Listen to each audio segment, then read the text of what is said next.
এখানে যে গুহার মধ্যে সেই গুহার রাস্তা খুব সংকীর্ণ। এটা একটা প্রকৃতির বৈচিত্র্য বলতে পারি, প্রকৃতির অনেক খেয়াল থাকে। তো যাই হোক, মানুষের বিশ্বাসে মিলায় কৃষ্ণ, তর্কে বহুদূর।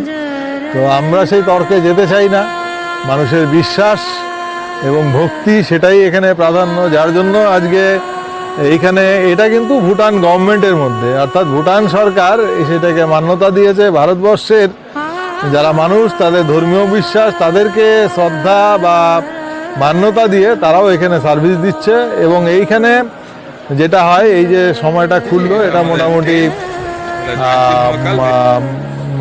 দোল পূর্ণিমা অবধি চলবে, রাস্তাটা চালু থাকবে। অ্যাকচুয়ালি এটা প্রাকৃতিক রাস্তা, খুব দুর্গম, এখান দিয়ে অনেক ঝর্ণা জল নেমে গেছে। সেই রাস্তাগুলো বিভিন্ন সময়ে ওভার ফ্লাডেড হয় বা প্লাবিত হয় বা কখনো জঙ্গলে আকীর্ণ থাকে, সব সময় লোক আসতে পারে না।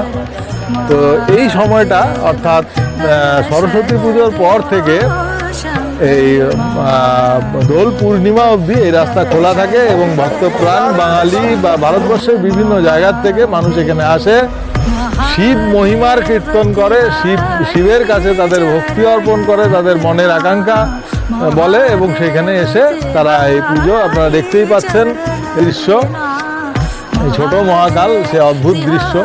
এটা খুব সুন্দর একটা তপবনের মতো জায়গা, যেখানে উপরে গাছ বৃক্ষরাজি, ছায়া সবসময়, এবং পাশ দিয়ে চলে যাচ্ছে নদী ঝর্ণা, সেই জল কুলকুল করে বয়ে যাচ্ছে।